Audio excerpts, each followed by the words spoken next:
Olá a todos e todas as pessoas que estão aqui novamente nessa sala de aula para estudarmos sobre o nosso segundo estudo de caso nessa oportunidade. Vocês vão perceber aqui que eu deixei para apresentar agora, vou mostrar aqui para vocês, antes de apresentar a demanda, um roteiro que vai estar na apostila, né? Sobre o que a gente tem que fazer. Eu vou falar sobre isso aqui, eu vou botar um errinho de português aqui, vou corrigir aqui, peraí que eu tenho desgrafia, aí dá esses errinhos assim, vou corrigir aqui ao vivo, né? E aí a gente vai construir com base nessa, um roteiro para vocês, o que é que vocês vão ter que fazer. Tá na apostila, eu vou apresentar aqui para vocês, daqui a pouco a gente vai discutir sobre ela também um pouquinho, para termos uma ideia mais central do que é possível fazer. Vamos lá? Então nós temos aí o caso em tela, deixa eu ir aceitando todo mundo aqui. No dia 18 de abril de 2005, José, que vive em união estável com Ana, chegou em casa embriagado por volta das 2 horas e passou a discutir com ela, enciumado, agredindo-a verbalmente, chamando-a de vagabunda e prostituta. Gente, vocês não liguem não para a forma como essas coisas se apresentam, que é assim mesmo que chega a demanda para vocês vão ter que decifrar. O relato histórico é esse. E no processo ele não pode ser...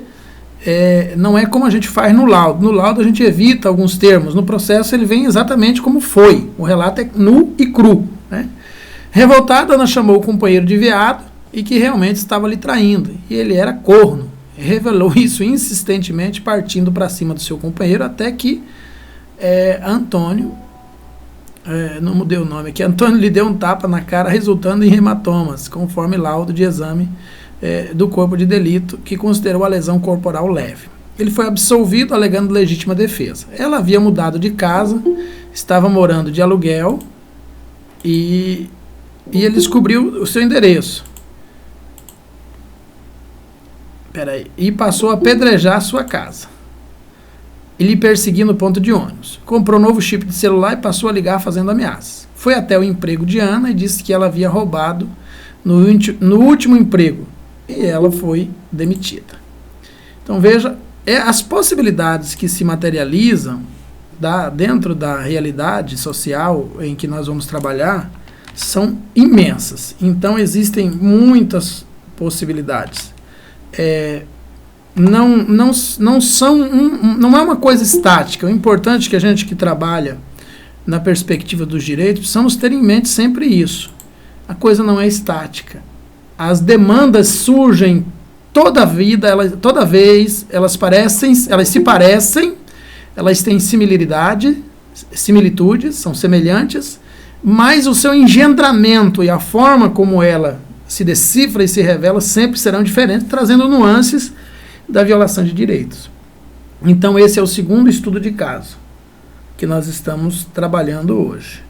Veja bem, que foi apresentado aqui numa linguagem informal, numa linguagem exatamente como foi dito pelas partes, como foi apresentado, e quando é que o assistente social do judiciário é chamado para intervir nessas demandas. Em várias situações, está escrito lá no manual e está escrito também nas resoluções do CNJ, em todo o material que a gente está estudando para esse concurso, que quem pode, autorizado pelo judiciário, intervir nessas demandas, a quem o assistente social deve e pode atender?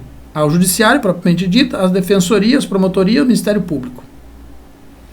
Por que eu estou dizendo isso? Porque isso pode surgir dentro da perspectiva de um processo que já esteja instaurado, ou simplesmente de um inquérito administrativo provocado pelo Ministério Público. Eu não sei se você sabe como é que funciona isso. Uma pessoa procura o Ministério Público, faz uma denúncia, uma queixa.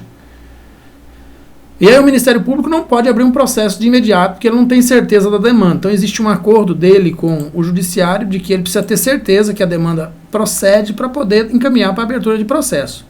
O que é que ele faz então? Ele abre um inquérito administrativo, onde ele vai buscar informações para confirmar se a denúncia é verdadeira ou não é verdadeira. É onde o assistente social é solicitado ao judiciário, o juiz, recebendo a solicitação do Ministério Público, vai nomear o assistente social judiciário para ir atender a demanda. Então, o assistente social judiciário não trabalha só para o judiciário, trabalha também via juiz, para o Ministério Público, para a promotoria, para a defensoria e para as varas de família, quando for o caso. O juiz autorizando, o assistente social vai ter que ir lá fazer o trabalho. Não sei se vocês compreenderam aí. Alguma dúvida quanto a essa demanda, colega? A gente já viu vários aspectos na outra demanda que a gente vai ter que ver, vai ter que estudar ela de novo, porque infelizmente não gravou, porque eu não sei por que motivo, mas não gravou. Não gravou, o sistema não funcionou, gravou só a imagem, não gravou o som, e agora eu mudei o sistema. Acho que agora está dando certo. De qualquer forma, a gente está vendo ao vivo aqui, eu só lamento as pessoas que não puderam entrar. A gente vai ter que gravar depois, numa outra oportunidade, aquela demanda novamente, com aqueles que estiverem dispostos a gravar. Alguém tem alguma dúvida sobre essa demanda? E a gente vai para o próximo slide, para a gente começar. Eu quero ouvir vocês no próximo slide. Não? Posso avançar então, né? Vamos lá então. Peraí. Então está aqui. Como é que a gente faz o deciframento da demanda? Eu tenho um processo de trabalho que tem dado muito certo há muitos anos para mim e para os 23 mil alunos que eu tenho na minha plataforma de estudo. Eu tenho 23 mil peritos sociais do Brasil. Eu sou o assistente social que mais qualifica peritos no Brasil. Eu fui o primeiro curso online e presencial para peritos no Brasil, e hoje eu tenho a grata satisfação de ter qualificado 23 mil deles. Vocês acompanharam alguns depoimentos, viram as fotos lá de várias cidades por onde eu andei. Gostaria muito, inclusive, de um dia a gente ter um encontro presencial, que é muito melhor. Online, assim, é bom, mas não é como o presencial, não. O presencial é muito mais cheio de vida, mais cheio de empolgação, as pessoas interagem mais, perguntam mais. Eu também vou perguntando para todo mundo, envolvo todo mundo no curso, quem já estudou comigo sabe como é. É uma atualização em serviço social. A pessoa vem para o curso de um jeito e termina o curso de outra forma. Então vamos lá, nós temos aqui o ponto 1, identificação dos sujeitos envolvidos. Isso é importante. Identificar e clarificar com muita precisão quem são os sujeitos sociais envolvidos na demanda. Quantos são? Às vezes tem um filho que é a resposta para a demanda, mas que não aparece na denúncia, não aparece no inquérito administrativo, muitas vezes não aparece nem no processo. Eu já vi isso acontecer. E que vai ficar com o direito violado se o assistente social não vê-lo. E a existência dele abre uma série de portas para você poder fazer os encaminhamentos e ter uma resposta mais assertiva dos encaminhamentos feitos. Então é muitíssimo importante que nesse deciframento da demanda a gente aprenda a identificar de forma bastante específica esses sujeitos que estão envolvidos naquele processo. Aí eu já falei no nosso outro estudo de caso sobre a questão da relação dos direitos violados. Você precisa identificar dentro da demanda quais foram os direitos que foram violados e quais daqueles direitos dizem respeito à nossa praxis profissional. Quase todos os direitos sociais na verdade, e alguns direitos civis e políticos dizem respeito ao nosso fazer profissional. Então nós temos resposta de intervenção para aquelas violações nas políticas públicas, na rede de proteção socioassistencial. Em terceiro lugar, e aí vem o mapeamento do território. Veja bem, normalmente quando se está trabalhando em qualquer instituição que seja, o assistente social tem a obrigação ética de ter o seu território mapeado. Ele precisa conhecer o território, saber onde ficam as ruas, saber quais são os bairros, a questão dos indicadores sociais, o IDH, as instituições que existem dentro daquele território, os tipos de vivência, a organização política que existe dentro do território, os indicadores sobre violência, sobre saneamento básico, educação, saúde, enfim, todos os direitos sociais que estão dentro daquele território precisam ser identificados ali, no mapeamento. Porque quando você tem o território mapeado, você tem mais facilidade já para ir identificando a demanda. É um conhecimento acumulado que vai fortalecer muito a sua intervenção. Modo contínuo, aí no próximo ponto, então nós temos a escolha dos instrumentos. A ampla autonomia do assistente social garantida na Lei 8662 dá o direito do profissional escolher quais instrumentos vai utilizar. Lembrando, nós não somos um repetidor do direito. Não estamos aqui para citar leis do direito, embora seja importante. Não estamos aqui para dar uma aula de direito para o juiz, embora conhecer o direito seja importante para fazer a fundamentação. Estamos aqui para dar uma resposta política a uma demanda social que surgiu. A resposta é política porque a profissão é generalista e sociopolítica. Então, a resposta é sociopolítica, na perspectiva dos direitos e da viabilização destes, quando possível, e da negociação política, quando no imediato não é possível. Então, é necessário a escolha dos instrumentos. Eu vou citar só alguns aqui. A visita domiciliar. E preste atenção ao termo visita domiciliar, porque o novo livro Perícia em Serviço Social, que foi publicado pela ousadíssima Fávero e companhia, questionou o termo perícia social. Pode ser que caia no concurso. Isso aqui já vale para as outras dicas. Qual é o novo termo? Visita à moradia do sujeito. Então, veja, presta atenção lá, que você pode cair nessa pegadinha. Né? Saiu a live aí, inclusive a live está na videoteca do curso. Quem está no curso pode assistir a live na íntegra. Você não perde nada assistindo, conteúdo de riquíssima qualidade, lançamento do livro Perícia em Serviço Social. São 2 horas, mas é demais. Vale a pena assistir. A contribuição de Borgiani, Fávero, Franco e Oliveira. As 4 estavam lá, que escreveram o livro Perícia em Serviço Social, e a Borgiani estava ali como autoridade mediadora da situação. Então é importante a escolha dos instrumentos, você pensar, se cair em questão de concurso público, uma pergunta aparecendo a opção, que a visita domiciliar, de acordo com o Fávero, agora se chama visita à moradia dos sujeitos, a opção está correta. Só para você não esquecer, viu? Não é mais visita domiciliar. Nessa provocação, não sei se isso vai colar, que muita coisa não cola, né? Os teóricos inventam algumas coisas e às vezes não cola.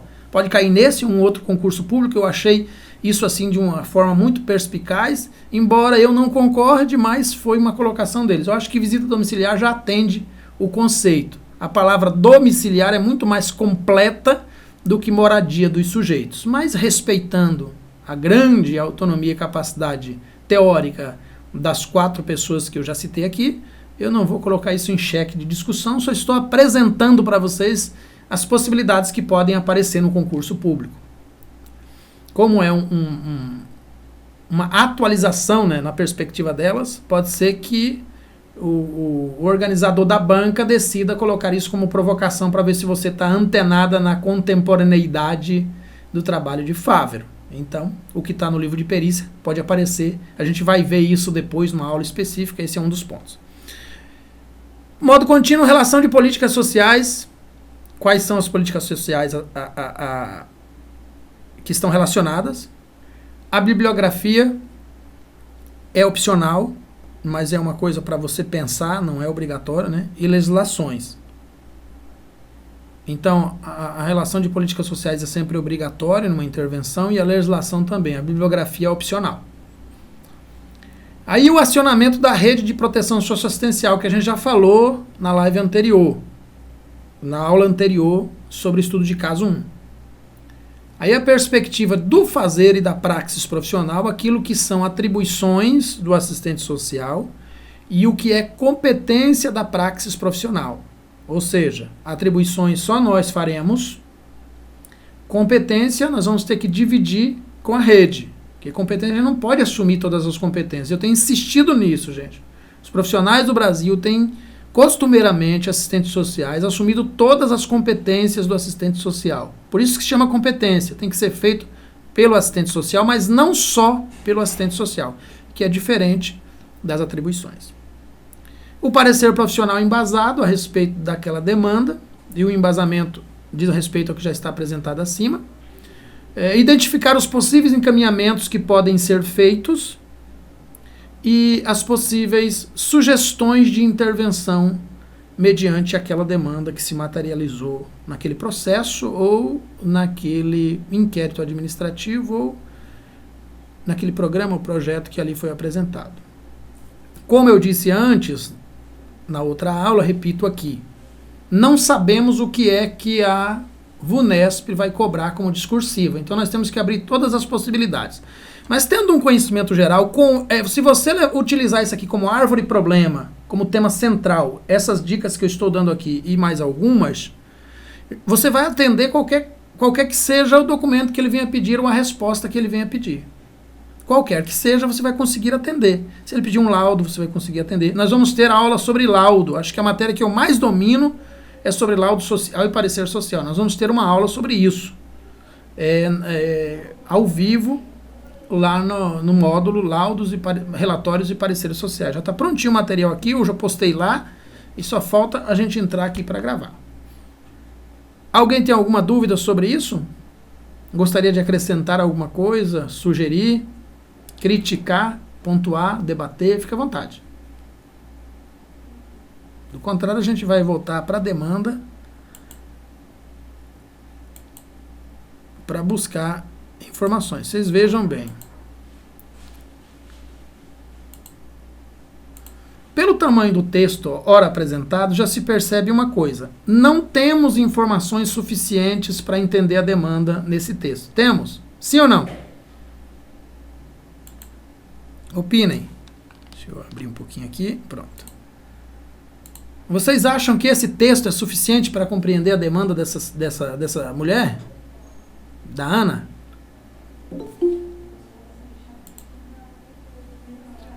O que é que está faltando aqui, colegas? Por favor, me ajudem.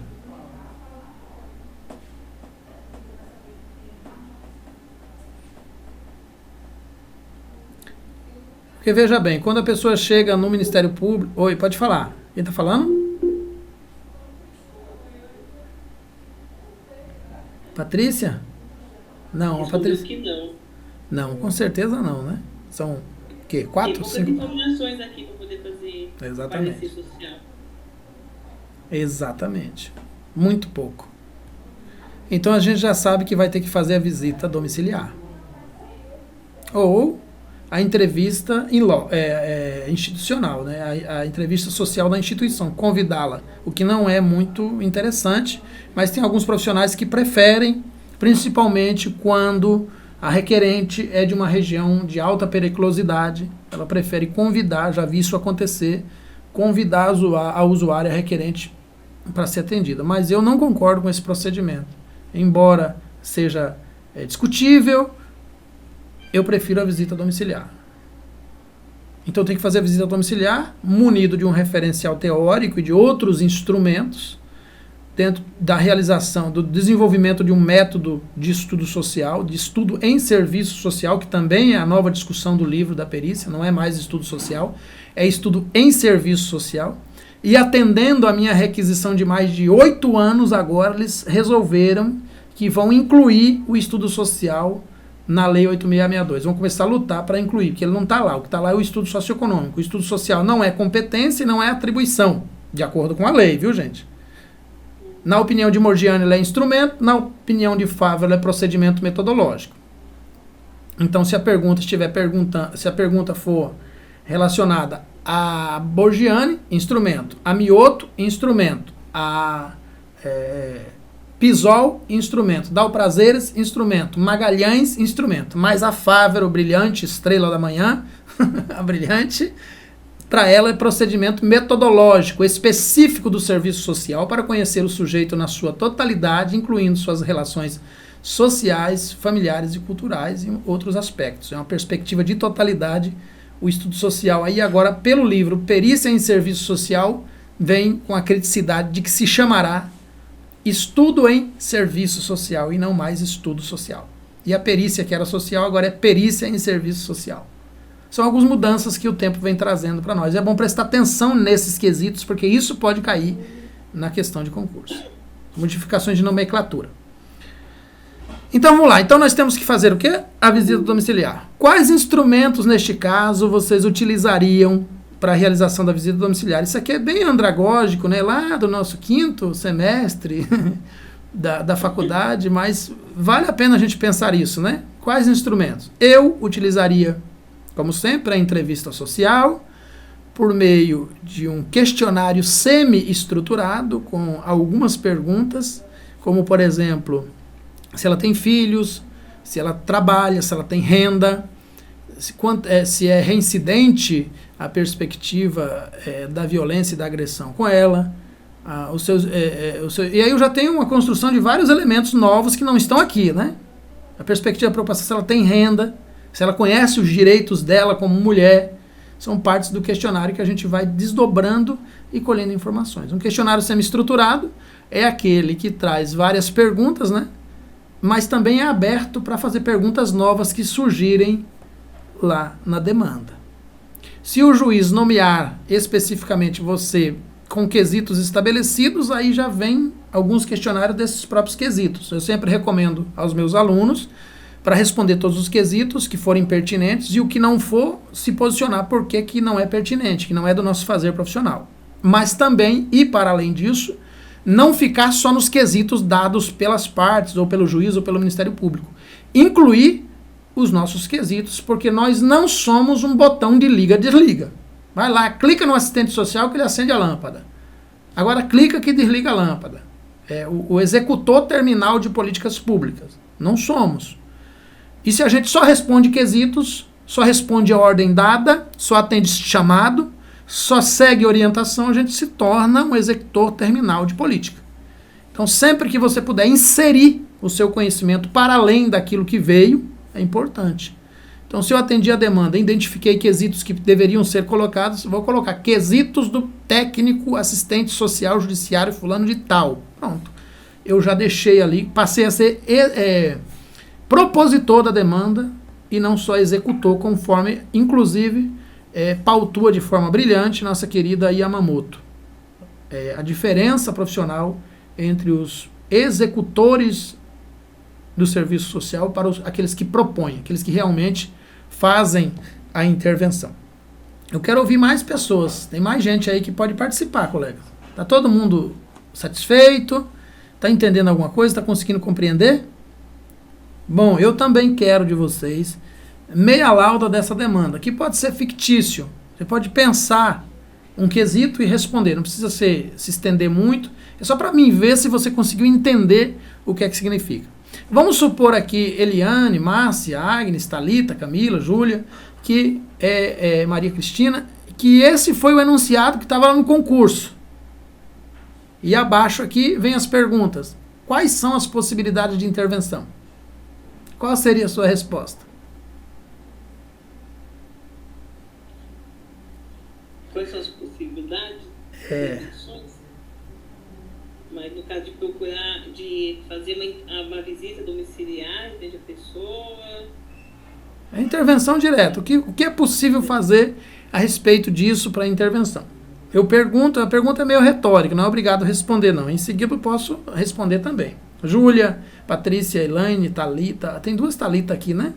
A Caldeira e a Daniela. Ana Cristina, Fernanda Risso, Jusilene, Débora, Simone, Alessandra, acho que a Alessandra, a Vanusa se matriculou hoje no curso, a Vanusa. Seja bem-vindo, Vanusa.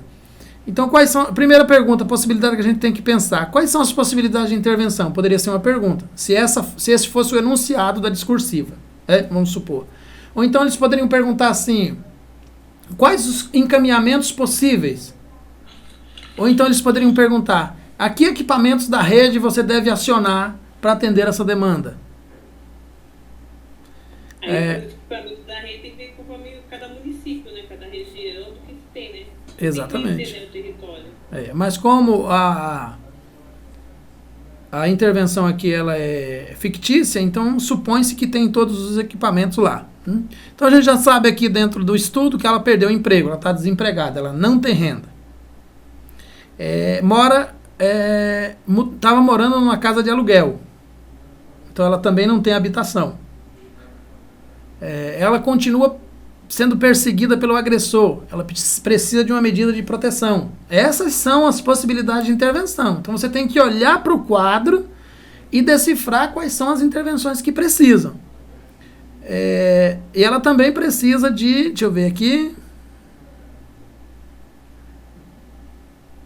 Ela precisa... Deixa eu ver onde é que eu estava aqui. É isso, basicamente foi isso que ela precisa de um acompanhamento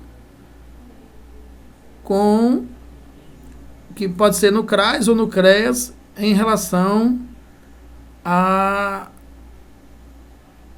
ao processo de violência que ela foi submetida, né? Em alguns casos, as pessoas precisam passar por um acompanhamento psicológico. E também ao sistema de continuada ameaça, que leva a desenvolver, às vezes, em algumas pessoas, o medo, a insegurança, a fobia, né? Porque da perseguição, medo de morrer, o medo de ser assassinado, o medo de ser estuprado, enfim, uma série de coisas que pode acontecer. Então, ela precisa de um atendimento. Então, aqui a gente já identificou as demandas. Identificando as demandas, a gente já sabe mais ou menos para que local da rede vai encaminhá-la. No primeiro caso da rede, morando de aluguel, ela precisa de um apoio. Ela precisa de um aluguel social, já que ela está desempregada. Então, ela vai para o CRAS, benefícios eventuais, aluguel social. Ou ela vai para a Secretaria de Habitação, se houver no município algum programa habitacional para incluir ela. A visita domiciliar identificou que ela tem filhos. Na visita domiciliar, identificou que ela tem CAD único, mas não está recebendo Bolsa Família. Ou ela tem CAD único, está recebendo Bolsa Família. Estava recebendo, mas não está mais. Enfim, você vai descobrindo com a visita domiciliar as demandas. Por isso que é importante, por exemplo, olha só que saída brilhante que a gente poderia ter aqui. Surgiu isso daqui, né? O assistente social, fulano de tal, observando o relato no processo, achou insuficiente para compreender a demanda. Por isso, realizou uma visita domiciliar com Ana no dia tal do tal, aplicando um questionário, realizando uma entrevista social, aplicando um questionário sempre estruturado, levantando as seguintes informações. Olha, é uma saída brilhante, porque aqui você assumiu o comando da demanda, em vez de você ficar preso só que está aqui, nessa demanda aqui, que eu apresentei aqui para vocês no quadro, você abriu agora uma infinidade de possibilidades para colocar aquilo que você achar pertinente.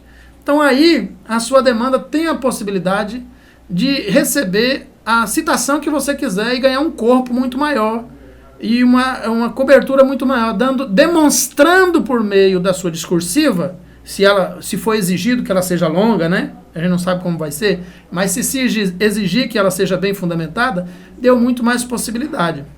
Porque, inclusive, pode ser que quem vai analisar na banca leve em conta isso. A capacidade do profissional que ali está a ver que aquilo não é suficiente para mostrar a totalidade das relações sociais que aqueles sujeitos estão envolvidos. Então fica aqui uma dica que eu posso até utilizar também como participante desse certame, que seria considerar a demanda como insuficiente e ampliar a visão dela para conhecer mais profundamente aquele processo de intervenção. E aí lá eu posso identificar que ela tinha um filho, que o filho era autista, eu posso identificar que a mãe morava com ela também, e que a mãe já tem idade, mas não tem BPC, não tem aposentadoria.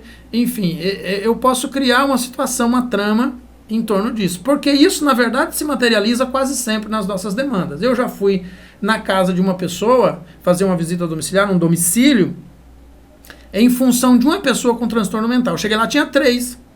Um idoso abandonado, uma série de problemas e demandas que estavam lá no território do sujeito. Só que lá, o vizinho que fez a denúncia no Ministério Público só falou de uma coisa que era mais grave, esqueceu as outras que cercavam, né? Existia um idoso que tinha o BPC, mais que um dos filhos que era usuário de substância psicoativa, que ficava com o cartão, gastava o dinheiro todo, os idosos estavam passando dificuldade, a pessoa com transtorno mental igualmente, enfim. Então a visita domiciliar ela abre um leque muito grande para todas as intervenções. Use sem dó e sem piedade. E perceba que você pode colocar no enunciado também visita domiciliar, conforme pontua Fávero, doravante chamado de visita à moradia dos sujeitos.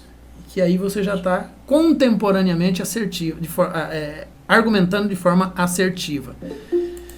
Então é importante a gente pensar essas características do processo de trabalho. Agora eu queria ouvir vocês um pouquinho, vocês estão muito caladinhos aí, ou eu estou muito fraco no que tu... Oi. Eu acho que o José, ele também tem que ser visto. Eu acho que a gente tem uma dificuldade em olhar para o agressor. Nós temos a raiva do agressor. Nós temos a raiva do agressor. E a gente esquece dele. Exatamente. E assim, o agressor, ele precisa tanto de ajuda quanto a vítima. E na verdade, esse agressor, ele tem uma doença, né, que precisa ser tratada, né, porque se ele é alcoólatra, ele precisa ser encaminhado para a rede, para atenção de saúde, para atenção, né, depois de feito toda a parte social, que eu sou mediadora judicial também, facilitadora de justiça restaurativa, Então a gente entende que essas pessoas, né, esses envolvidos, esse conflito, né, muitas vezes aí no conflito da comunicação e da convivência, elas precisam dialogar. Por mais difícil que seja para a gente entender como é você colocar uma vítima em frente a um agressor, né, esse momento, algum momento da vida dessas pessoas, ele precisa acontecer, né, até realmente para que se avance, né, nesse caso, né. Então, assim, eu observo isso, que a gente tem realmente, enquanto assistente social, muito essa coisa de que a gente sempre vê, né, a mulher vítima, né, de violência, o filho que é autista, né, deficiente e tal, e o homem, né, assim, e aí até num discurso, né, muito, eu acho que, né, parte de um preconceito, né, feminino, talvez, não sei, ou, né, da grande maioria, de que realmente o homem, ele não precisa ser ajudado, né? Ele tem que se ferrar, ele tem que morrer na cadeia, ele tem que pagar por tudo que ele fez e ainda, se puder, agonizando, né? Então, assim, realmente alguns detalhes, né, que a gente precisa, acho que, pontuar no discussão, porque ele precisa ser visto também. Muito bom, Claudiné. Parabéns. Olha só, eu vou confessar, sempre penso isso, mas nesse mapeamento aqui eu não me lembrei. Lembra que no outro eu ainda falei? No outro estudo de caso? Lembra que eu falei sobre isso? Sobre a possibilidade do encaminhamento do agressor? No outro estudo de caso eu ainda falei sobre isso. Mas nesse me passou. Mas muito bom. Olha só, a sua competência técnica, ela se revela no momento que você consegue, decifrando uma demanda, identificar quantas intervenções você consegue propor. É exatamente aí que a nossa competência e qualidade técnica se materializa. A gente sempre acaba esquecendo de uma outra coisa, por isso que a gente tem que olhar de novo, rever várias vezes, até identificar ali dentro daquele núcleo, daquele texto que foi nos apresentado, quais são as demandas que estão emergentes ali. Ali você pontuou, eu não tinha visto, mas tem um encaminhamento para o CAPS-AD, que é o sistema de saúde. Normalmente é o CAPS-AD que atende a pessoa que é viciada em álcool, né, que é dependente alcoólatra. A gente sempre utiliza o termo mais pejorativo, viciado, mas é dependente do álcool, alcoólatra. E ele vai, então tem um encaminhamento. E tem isso aqui, ó, que já está nessa apostila, que faz parte daquele manual que eu citei para vocês, e que faz parte da rede, que tem que fazer parte da rede, de acordo com a Lei 11.340, que é o serviço de responsabilização e educação do agressor, né? Conforme citou a Claudinéia aí. Então tem esse serviço na rede. Tem que ter esse serviço na rede. Né? Então, ele que está nessa apostila, que está na página número 15, que vai ser disponibilizado para vocês aí como parte da rede. E os outros estão tudo aí, como vocês podem ver. As outras questões da rede também estão tudo aí, né? Eu coloquei todos aí. Eu só estou mostrando aqui porque para a gente voltar aqui para a página que a gente estava. Muito obrigado, viu, Claudiné? Excelente posicionamento. Mais alguém gostaria de falar alguma coisa? Preciso da contribuição de vocês. Enquanto vocês pensam se vão falar ou não, se querem aparecer ao vivo ou não, deixa eu falar com vocês. Essa lauda que eu estou pedindo para vocês, gente, não é obrigatória.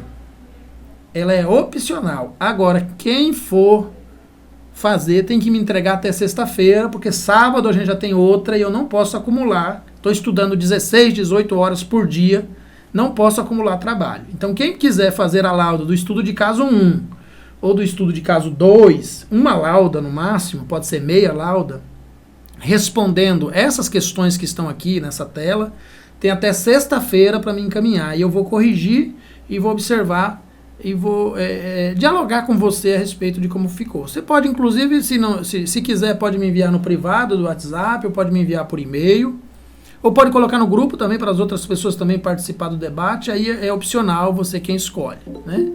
Ronalda chegando, e aí você quem escolhe como é que você quer fazer. Felizmente essa aqui está ficando gravada, e eu vou disponibilizar lá. A outra não ficou, a gente vai ter que gravar num outro momento novamente.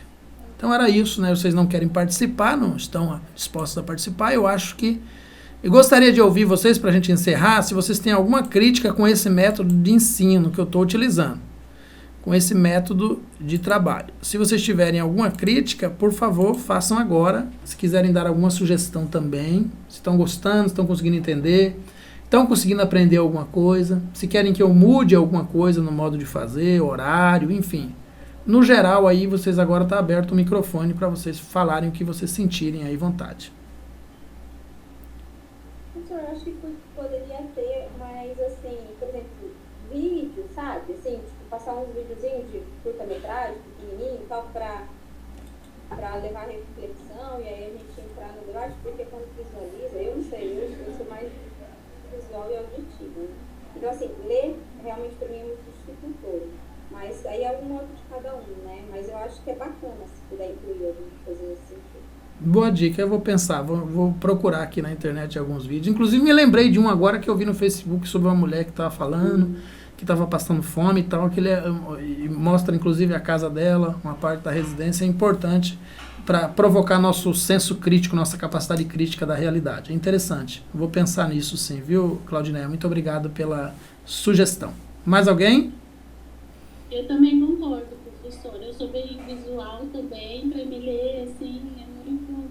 Às vezes até para ouvir áudios eu tenho dificuldade. Olha, eu vou... Nos primeiros minutos eu fico presa, depois começo a dispersar. Viu? Deixa eu dizer, ó, Juscelane, eu tô produzindo material para completar o edital da parte teórica no curso. Assim que eu completar, eu acredito que no máximo daqui até quarta-feira eu já completei. Aí agora eu vou pegar de cima para baixo naquelas aulas todas e vou gravar todas elas em vídeo. E vai ficar disponível lá, todas elas. Fazendo a leitura e a explicação. Eu tô assustada com tanta aula que é para me ler. Olha, mas é isso mesmo, viu, gente? Olha, lá tem mais ou menos já disponível 5.000 páginas de texto no curso. E é resumido, viu, gente? É resumido. É resumido. Eu tento resumir o máximo possível só nos conceitos principais. Alguns não tem como resumir, porque lei não tem como resumir. A lei você nunca sabe o que é que eles vão cobrar. Embora na aula que eu vou dar, eu vou dizer quais que eles mais cobram e o que é que eles querem saber mais, se a pessoa sabe ou não sabe. Então existem. Mas já vi concurso público utilizar parágrafo único da lei que não tem sentido nenhum, só para dizer que ela é o tal mesmo, e utilizou o parágrafo mais solto que tinha lá. Que eu acho assim, que um concurso deveria cobrar na banca uma pergunta sobre um ponto da lei. Por exemplo, uma situação. Estatuto da Criança e do Adolescente. Com quantos anos uma pessoa até quantos anos uma pessoa é considerada criança? Isso é útil. Isso é útil. É uma pergunta útil que vai demonstrar que aquela pessoa que está do outro lado sabe o que é criança, a diferença entre criança e adolescente. Uma coisa simples, né? Mas aí eles colocam umas questões assim que às vezes não tem... qual a idade mínima para uma pessoa conseguir entrar com um processo de habilitação para adoção? É uma pergunta importante. São umas perguntas assim um pouco desconexas sobre leis que eu olho assim e falo, essa aí só veio para complicar mesmo. Então é isso, gente. Muito obrigado aí pela atenção de vocês. Se alguém tiver mais alguma dúvida, pode falar. Assumir o microfone aí e falar. Nós estamos... Sim. Sábado vai ser às 9 horas, às 7 horas também da noite? Sábado, 7 horas da noite. Isso, sábado. Melhor. E daqui para lá eu vou continuar criando conteúdo para completar aquela grade até lá embaixo, de material em slide. Quando chegar embaixo, aí eu vou pegar em cima, gravando aula sobre uma por uma, até chegar embaixo de novo.